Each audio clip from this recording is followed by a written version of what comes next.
할렐루야. 오늘 우리 주님께서 허락해 주신 6월 이 두 번째 주일에 이렇게 우리 하나님을 사랑하는 마음으로 원근 각처에서 모이신 모든 우리 수지산성 가족 여러분들을 예수 그리스도 이름으로 환영하고 축복합니다. 우리 한번 옆에 있는 분들과 정말 반가운 마음을 담아서 같이 인사하겠습니다. 잘 오셨습니다. 환영하고 축복합니다.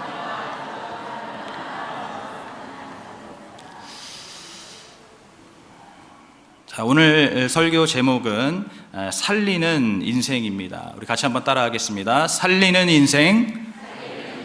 다시 한번 살리는 인생. 지난 시간에 이제 이스라엘은 블레셋에게 패배했지만 하나님은 결코 패배하지 않으시고 또 이스라엘을 결코 버리지도 않으셨음을 말씀을 통해서 우리가 확인하였습니다. 그리고 이제 오늘 본문에서 이제 이 블레셋은 이 무시무시한 언약궤를 어떻게 이스라엘로 보낼 것인가를 서로 의논합니다. 다시 말해서 이제라도 자기 민족을 살릴 길을 찾게 된 것이죠.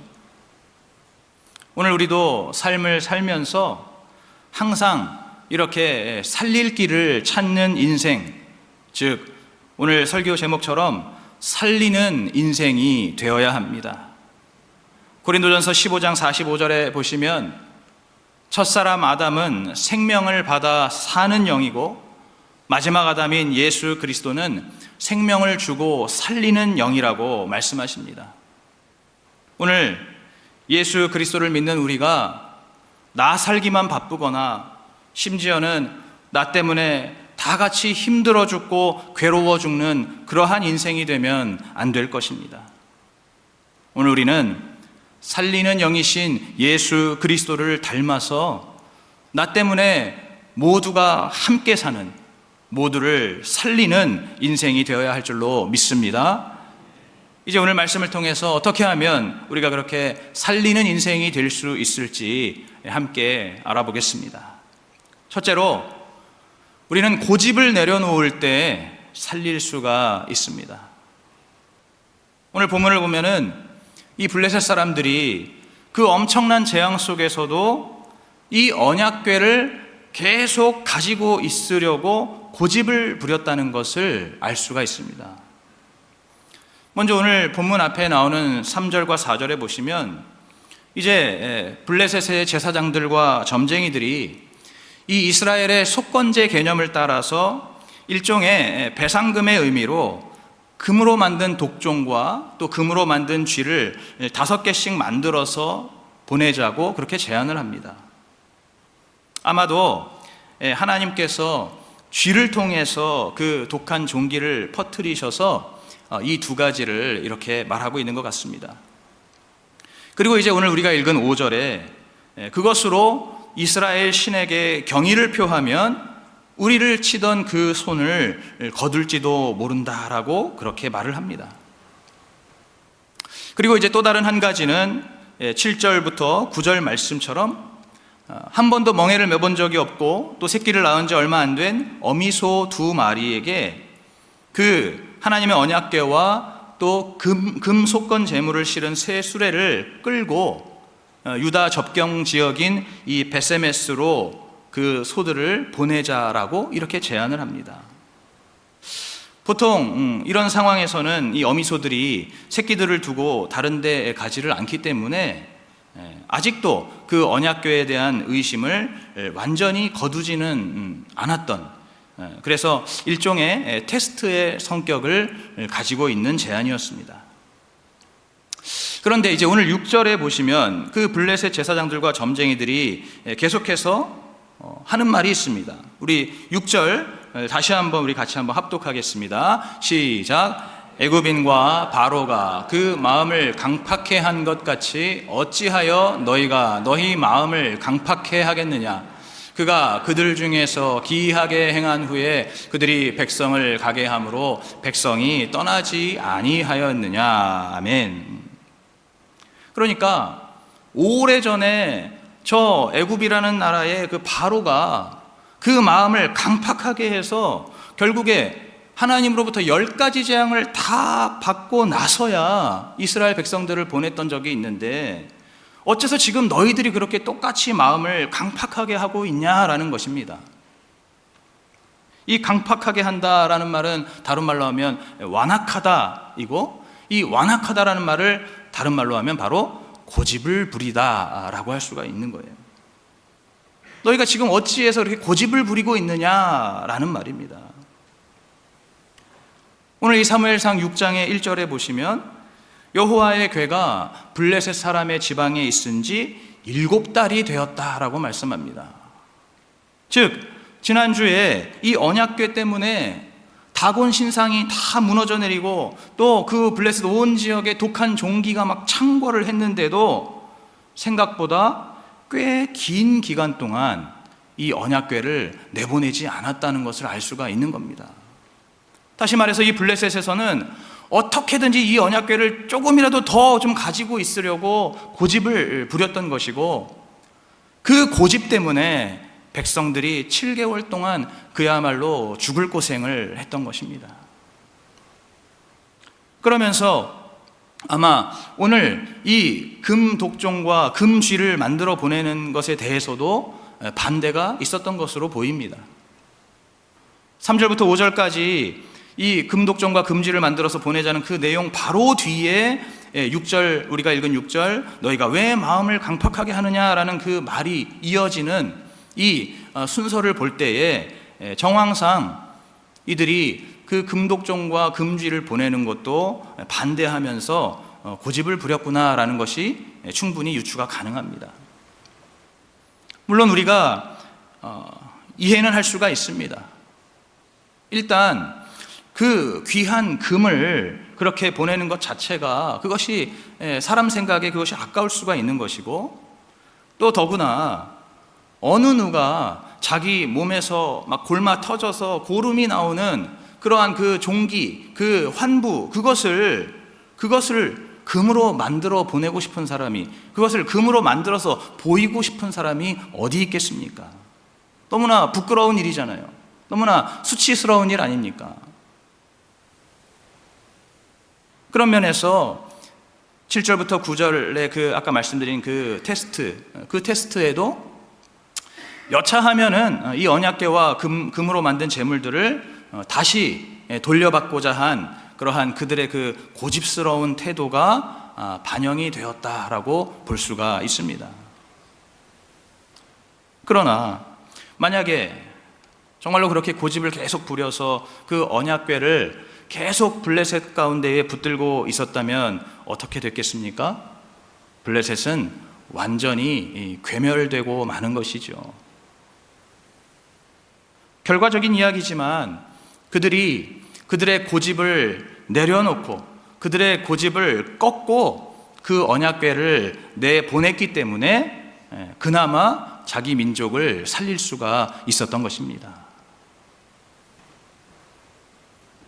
오늘 우리가 예수 그리스도를 믿으면서도 이 블레셋처럼 이렇게 금을 내놓는 것이 아까워서, 또는 나의 독종을 드러내는 것이 수치스러워서 고집을 부릴 때가 있습니다.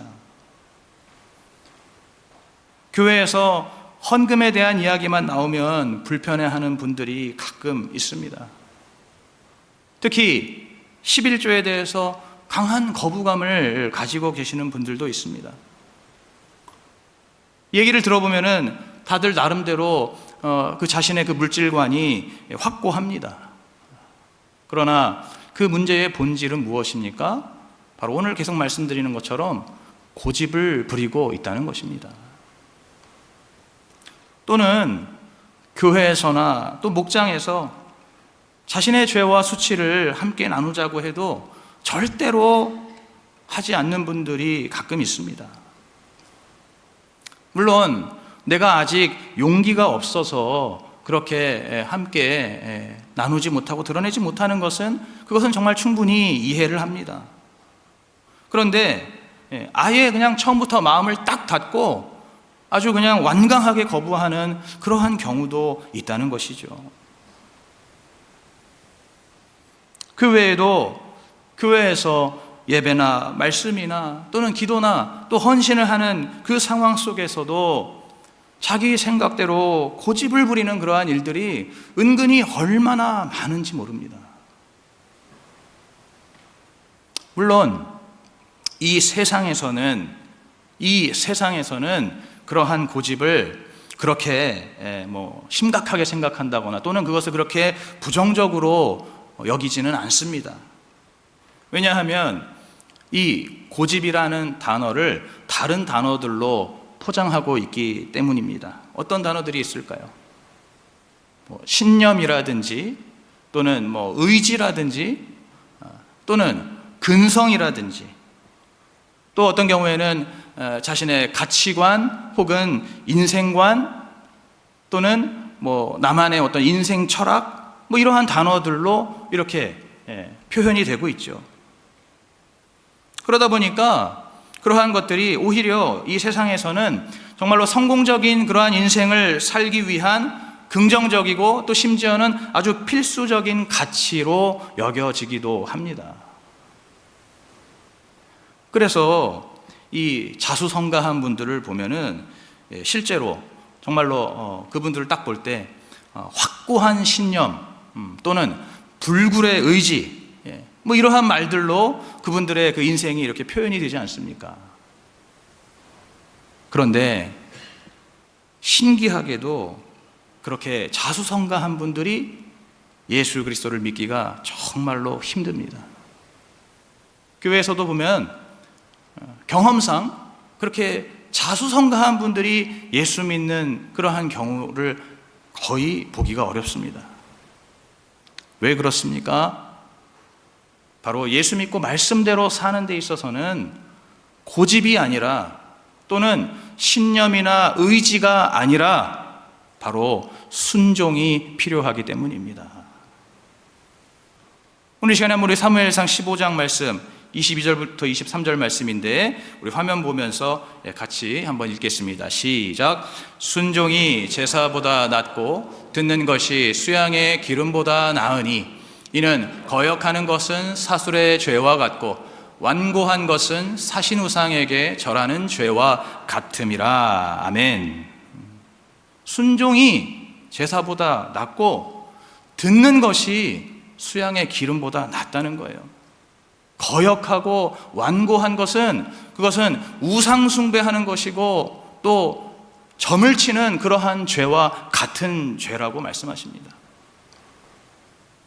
그래서 우리가 예수 그리스도를 믿는다는 것은 바로 말씀을 따라서 순종하고 또 때로는 순종이 안 되면 복종을 하는 것이고 그리고 그 말씀의 가장 큰 계명이 무엇입니까? 바로 하나님을 사랑하고 또 형제를 사랑하는 것, 바로 이것이 우리가 예수 그리스도를 믿는 믿음입니다.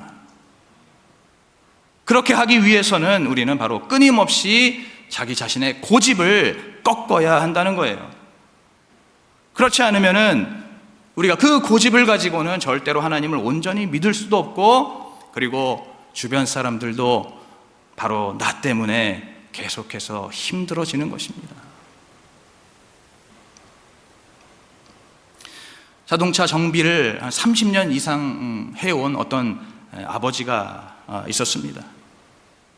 그 아버지가 이제 모처럼 큰 마음을 먹고 가족여행을 위해서 큰 차를 렌트해서 이제 거기에 기름을 넣고 출발을 했습니다.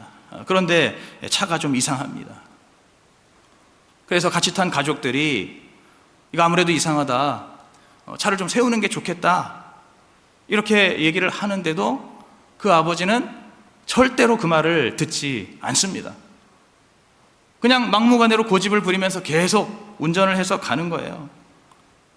막 이제 차가 덜덜거리기 시작합니다.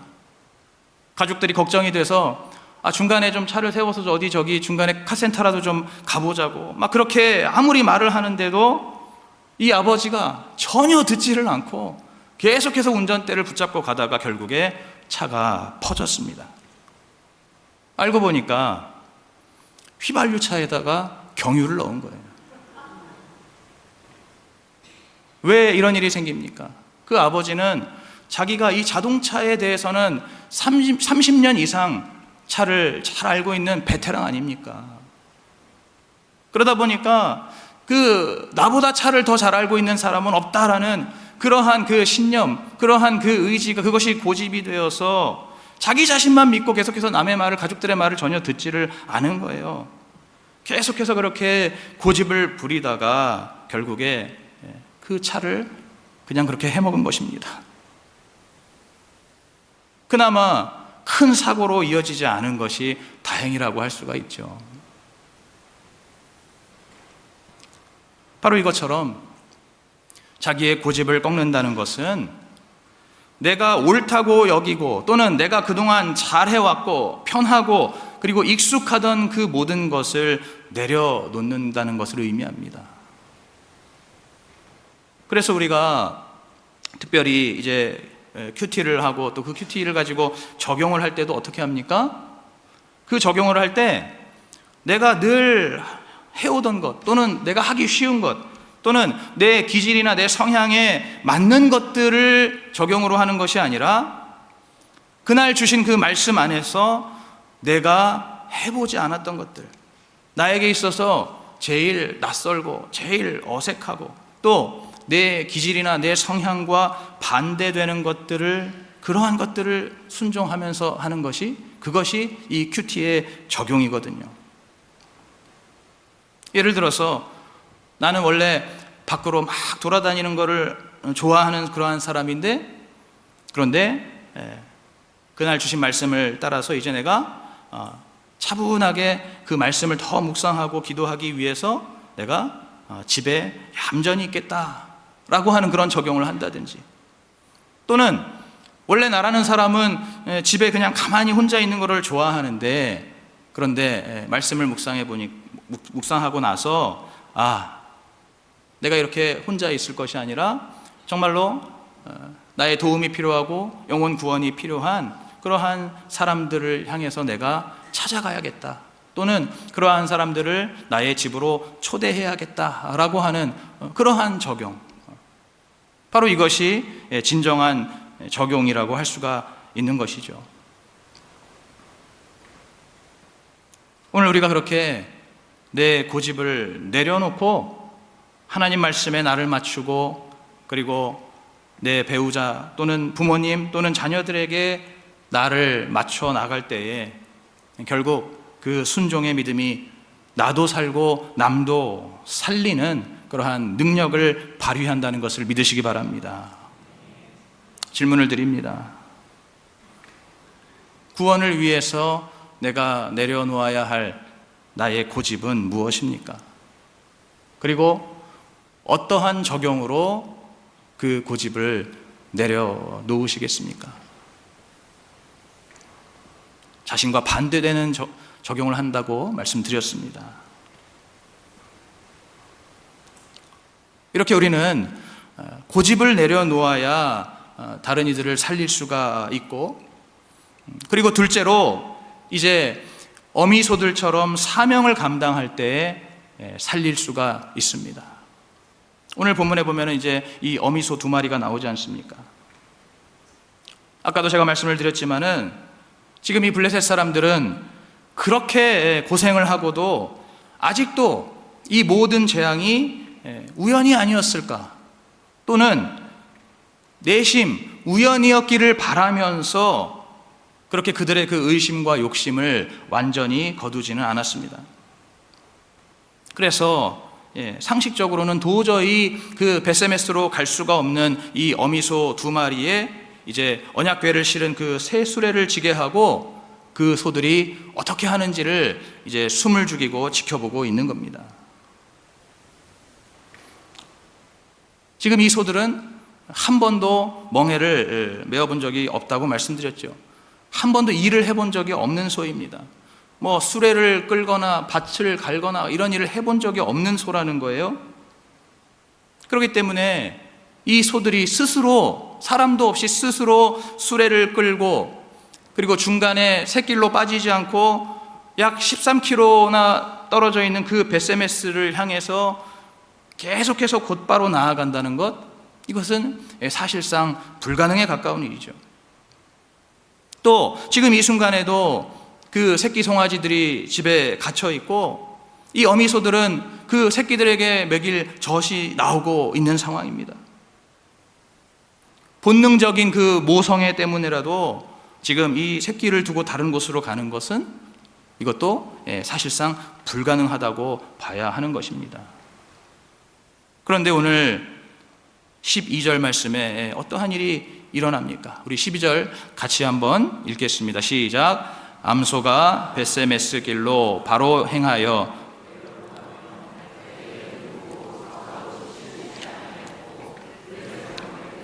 벳세메스 경계까지 따라가니라. 아멘. 놀랍게도 이 어미소들이 이제 벳세메스를 향해서 발걸음을 떼기 시작하는 겁니다. 집에 두고 온 새끼들 때문에 계속해서 울면서도 보이지 않는 그 하나님의 손에 이끌려서 좌우로 치우치지 않고 곧장 앞으로만 그렇게 뚜벅뚜벅 걸어가는 겁니다. 다시 말하면 지금 이 소들은 받은 사명을 감당하고 있는 것입니다. 그렇게 벳세메스로 끝까지 올라감으로써 이제 이 블레셋의 모든 재앙이 이것이 결코 우연이 아니었고 이것이 바로 살아계신 하나님의 심판이었다는 것을 증명하고, 그리고 결과적으로 그 블레셋의 많은 사람들을 살리게 되었습니다. 오늘 예수 믿는 우리의 삶의 목적이 무엇입니까, 여러분? 다른 것 없습니다. 예수 믿는 우리의 삶의 유일한 목적은 바로 하나님이 주신 사명을 감당하는 것입니다. 하나님 주신 사명을 감당해서 우리에게 맡겨주신 영혼을 구원하는 것인 줄로 믿습니다. 이것이 우리의 유일한 삶의 목적이에요. 여러분, 헷갈리시면 안 됩니다.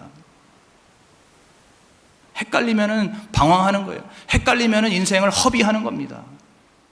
분명한 목적을 절대로 잊지 않고 잘 기억해야만 인생의 불필요한 허비와 낭비를 줄이고 그 목표를 향해서 나아갈 수가 있는 것이죠. 바로 이렇게 사명이 우리의 목적인데, 그렇게 사명을 감당하기 위해서 바로 오늘 이 어미소들처럼 사명을 감당해야 하는 것입니다. 계속해서 말씀드리지만 이 소들은 한 번도 멍에를 매본 적이 없고 또 새끼를 낳은 지 얼마 안 돼서 지금 당장은 체력도 약한 상태입니다. 여러분, 이 블레셋에 다른 소들이 없겠습니까? 힘세고 또 수레를 많이 끌어본, 일을 많이 해본 그러한 숫소들도 많이 있을 것 아닙니까? 그런데 하필이면은 경험도 없고 힘도 없는 이 암소 2마리가 선택된 것입니다. 그러나 오늘 우리가 기억하는 것은 바로 예수님께서 예루살렘에 입성하실 때도 그때도 어땠습니까? 한 번도 멍에를 매본 적이 없는 너무나 힘없고 모든 것이 서툴기만 한 이 새끼 나귀를 주님께서 직접 택하셔서 그 새끼 나귀가 바로 예수 그리스도를 그 등에 모시고 예루살렘으로 들어가는, 정말 이 땅에 있는 그 어떠한 피조물보다, 이 땅에 있는 그 어떠한 동물들보다 영광스러운 그러한 존재가 되는 은혜를 누리지 않았습니까? 오늘 우리도 마찬가지라는 거예요. 오늘 하나님께서 우리에게 주신 그 구원의 사명, 그 사명이라는 것이 내가 자격이 되거나 또는 역량이 되거나 또는 내 상황이 되어서 그래서 내가 나서서 감당하는 것이 결코 아니라는 거예요. 우리가 그렇게 생각하기 때문에 뭐 번아웃이니 뭐니 뭐 이런 그런 말들이 나오는 겁니다. 내가 나서서 하는 게 아니라는 거예요. 내가 하나님을 위해서 생색내면서 하는 게 아니라는 겁니다. 하나님은 고린도전서 1장 27절의 말씀처럼 세상의 미련한 것들을 택하사 지혜 있는 자들을 부끄럽게 하시고 세상의 약한 것들을 택하사 강한 것들을 부끄럽게 하시는 주님이십니다. 그러니까 오늘 우리가 사명을 감당하는 것은 내가 잘나서 하는 것이 아니라 오히려 약하고 미련한 나를 우리 하나님께서 선택하시고 사용하셔서 그 하나님의 영광을 나타내시고 이 세상에 지혜롭다고 하는 자, 강하다고 하는 교만한 자들을 부끄럽게 하시는 것입니다. 오늘 혹시 이 가운데에 자신의 약함과 자신의 미련함을 느끼면서 하나님 주신 사명을 버겁게 느끼는 그러한 분들이 있으시다면 걱정하지 마시기를 바랍니다. 하나님께서 지명하여 부르신 것이기 때문에 하나님께서 반드시 이루실 줄로 믿습니다. 또 이 소들은 지금 새끼들을 남겨두고 벳세메스로 올라가고 있습니다. 즉 사명이라는 것은 모성도 인정도 초월하는 것입니다. 마태복음 10장 37절에 보시면 예수님께서 아비나 어미를 나보다 더 사랑하거나 또는 아들이나 딸을 나보다 더 사랑하는 자는 내게 합당치 않다고 말씀하십니다. 제가 지난번에도 말씀드렸지만 그 엘리 제사장도 결국에는 자기 아들들 때문에 무너지지 않았습니까? 하나님을 정말로 사랑하는 것이 결국에는 내 가족을 사랑하고 구원하는 길이라는 것을 믿으시기 바랍니다. 하나님을 정말로 사랑하고, 그때도 말씀드린 것처럼 하나님께 정말로 미쳐서 그렇게 내 하나님을 사랑하는 것이, 그것이 결국은 내 가족들을 진정으로 사랑하고 구원하는 그러한 길이라는 거예요. 오늘 이 시간에 우리가 자녀나 부모나 형제나 그 밖에 또 어떠한 그 사사로운 정을 넘어서서 나에게 주신 사명을 감당해야 할 줄로 믿습니다. 또 지금 이 어미소들은 울면서 벳세메스로 올라가고 있습니다. 사명은 울면서 감당하는 겁니다. 사명은 눈물로 감당하는 것입니다. 시편 126편 5절에 보면 눈물을 흘리며 씨를 뿌리는 자는 기쁨으로 거두리로다 라고 말씀합니다. 예수님께서도 이 땅에서 눈물로 기도하시고 또 눈물로 사역하셨습니다. 하물며 우리는 어떻겠습니까? 우리도 당연히 사명을 감당할 때는 눈물 나는 일이 있고 정말 울어야 하는 일이 있고 때로는 통곡하는 일이 있는 것이, 이것이 지극히 정상이라는 거예요. 여러분, 혹시라도 내가 지금 어떤 사명을 감당한다고는 하는데 눈물 한 번 난 적이 없고 그저 즐겁고 그저 기쁘고 또는 그저 감사하기만 한다면은 여러분, 그것도 조금 문제가 있는 겁니다. 오히려 지금 자기 자신을 한번 면밀히 돌아보셔야 돼요. 사명은 모름지기 눈물로 감당하는 것입니다. 오늘 우리가 그렇게 눈물로 사명을 감당할 때에 요한계시록 7장 17절의 말씀처럼 우리 주님께서 우리 눈의 모든 눈물을 씻어 주신다고 말씀하십니다. 여러분, 하나님께서 나의 눈물을 친히 닦아주시는 그러한 복된 인생 되시기를 간절히 축복합니다. 질문을 드립니다. 오늘 이 본문에 나오는 어미소들과 비교할 때 나는 어떤 마음과 어떤 모습으로 사명을 감당하고 있습니까? 물론 사명을 감당하고 있다는 전제가 있어야 되겠죠.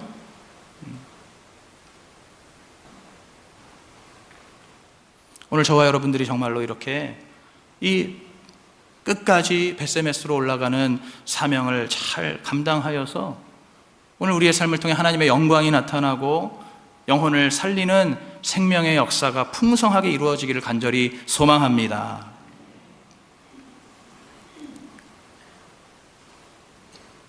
이제 셋째로, 우리는 번제로 드려질 때에 살릴 수가 있습니다. 번제로 드려진다는 것, 그것은 자신의 모든 것을 하나도 남김없이 주님께 다 드린다는 것을 의미하죠. 다른 말로 하면 내가 죽어지는 것을 의미합니다. 오늘 이 어미소 두 마리는 이제 벳세메스까지 이 언약궤를 무사히 옮기고, 그리고 그곳에서 이제 수레를 장작 삼아서 번제로 바쳐지게 되었습니다. 우리 한번 14절 말씀을 같이 한번 합독하겠습니다. 시작. 수레가 벳세메스 사람 여호수아의 밭 큰 돌 있는 곳에 이르러 선지라. 무리가 수레에 나무를 패고 그 소를 번제로 여호와께 드리고. 아멘. 그 함께 끌고 갔던 수레, 그 수레가 장작이 돼서, 땔감이 돼서 그 위에서 이 어미소 두 마리가 번제로 완전히 불에 태워져서 하나님께 드려지게 된 것입니다. 그야말로 자신의 모든 것을 다 그 자리에서 바친 것입니다. 어떤 분들은 이 소들의 운명이 너무 가혹하게 느껴지실 수도 있을 겁니다. 너무한 거 아니냐, 그렇게 고생을 해서 새끼들과 떨어지고 그렇게 먼 거리를 뚜벅뚜벅 걸어가서 언약궤를 옮겼는데 그것도 모자라서 거기서 그렇게 번제로까지 드려지는 거 너무 심한 거 아닌가. 더구나 요즘 기준으로 보면은 어떻습니까? 이거 완전히 동물학대 아닌가? 그런 생각이 들기도 합니다. 분명히 잘못은 사람들이 한 거잖아요. 죄는 사람들이 진 것 아닙니까?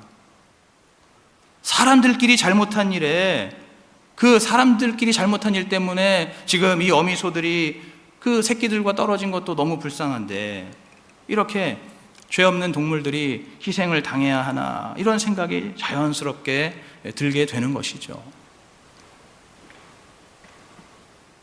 그런데 우리가 이러한 생각을 하다 보면 문득 떠오르는 누군가가 있습니다. 누구일까요? 바로 예수 그리스도이십니다.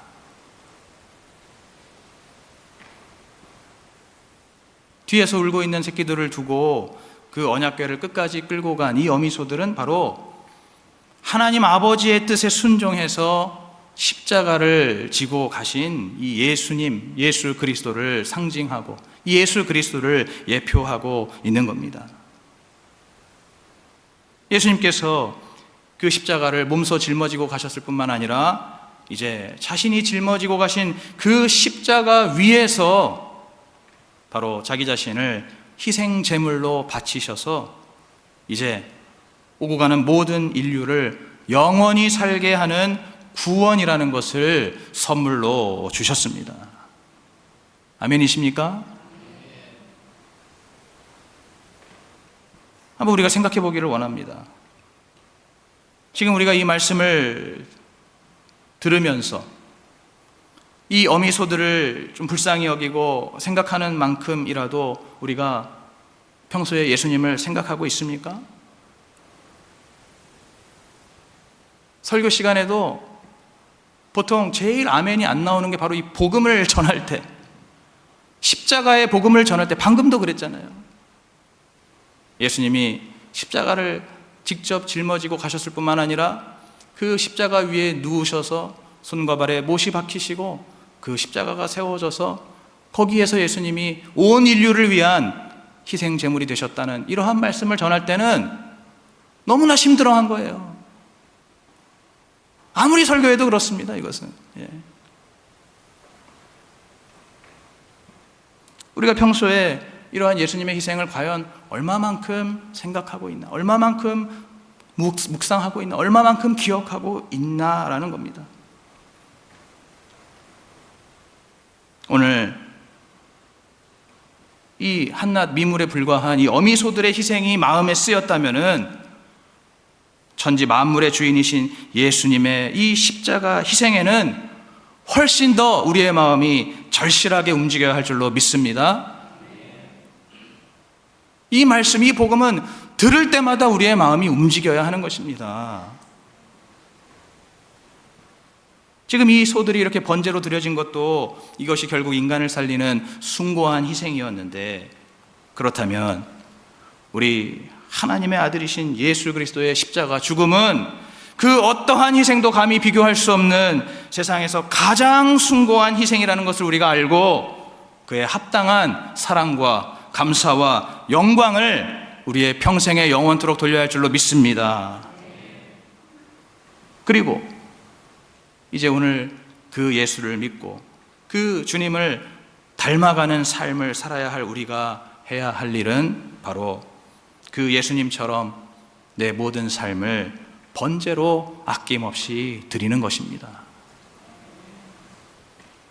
지난 고난주간 특세 때도 말씀을 드렸던 것처럼 예수님께서 이 세상에서는 살려둘 가치가 없다고 죽이는 그 죄수 한 영혼을 구원하시기 위해서 예수님이 십자가의 자리까지 낮아지시고, 그것도 모자라서 양옆에 죄수들 가운데 있는 그 자리까지 더 낮아지시고, 그리고 그곳에서 끝내 죽어주신 것처럼 오늘 나도 한 사람을 위해서 내 삶 속에 내가 낮아지고 또 낮아지고 끝내 죽어지는 것입니다.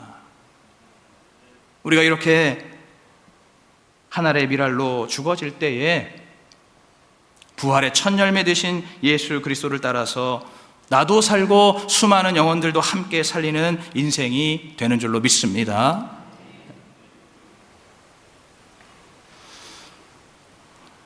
지난 금요 미랄 기도회 때 개인 기도 시간에 제가 이렇게 앉아서 기도를 하는데 문득 주님, 저는 안 될 것 같습니다. 이런 말이 나오는 거예요. 주님, 저는 안 될 것 같습니다. 평소에 이제 제가 하는 그 기도 중에 하나가, 우리 예수님께서는 이제 선한 목자가 되시고 나는 그 예수님을 잘 모시는 정말 충직한 그런 양치기 개가 되어서 우리 주님께서 맡기신 양들, 우리 주님께서 맡기신 영혼들을 우리의 더 나은 본향이자 영적 가나안 땅인 천국으로 잘 인도하게 해달라는 것, 이것이 이제 저의 기도 중에 하나인데, 그런데 그날따라 너무 마음이 힘든 거예요. 그 기도회를 인도하는 제 자신도 너무 작게 느껴지고, 또 모든 상황을 볼 때에 심적으로 너무나 제 안에 큰 부담과 한계가 느껴지는 겁니다.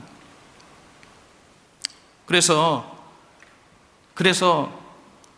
주님, 제가 평소에 기도하는 것처럼 우리 성도들을 그렇게 천국까지 잘 인도하는 것이 과연 가능할까요? 저는 안 될 것 같습니다.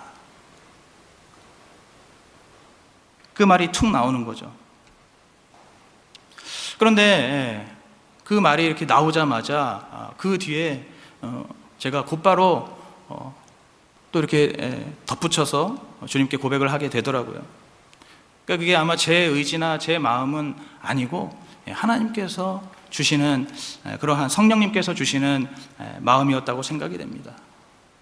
제가 주님, 저는 안 될 것 같습니다, 이러한 이제 고백이 나오는데 그 바로 뒤에 뭐라고 제가 말하냐면, 그러나 제가 도망가지는 않겠습니다. 저는 안 될 것 같긴 하지만 그래도 제가 도망가지는 않겠습니다. 도망가지 않고 이 자리에서 죽겠습니다 라고 고백이 나오더라고요.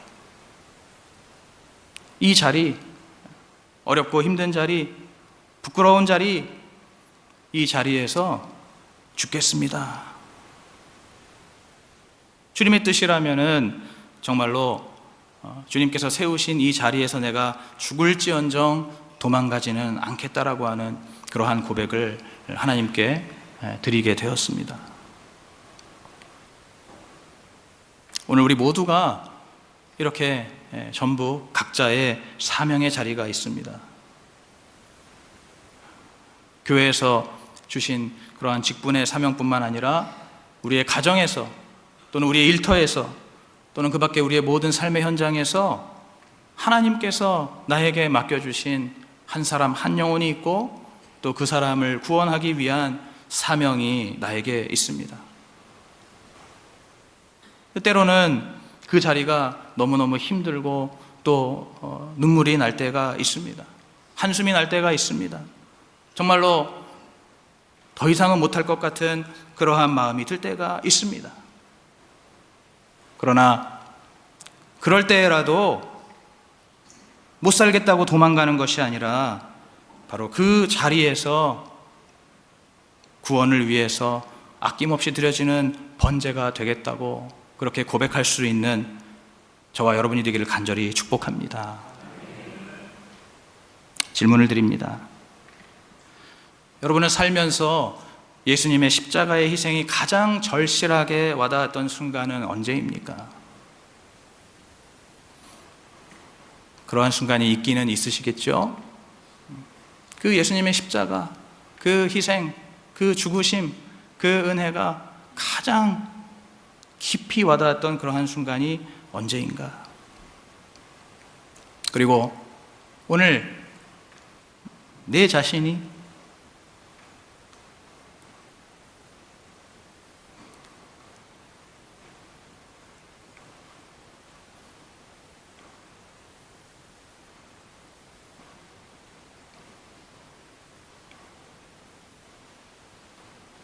오늘 내 자신이 번제로 드려져야 할 사명의 자리는 어디입니까?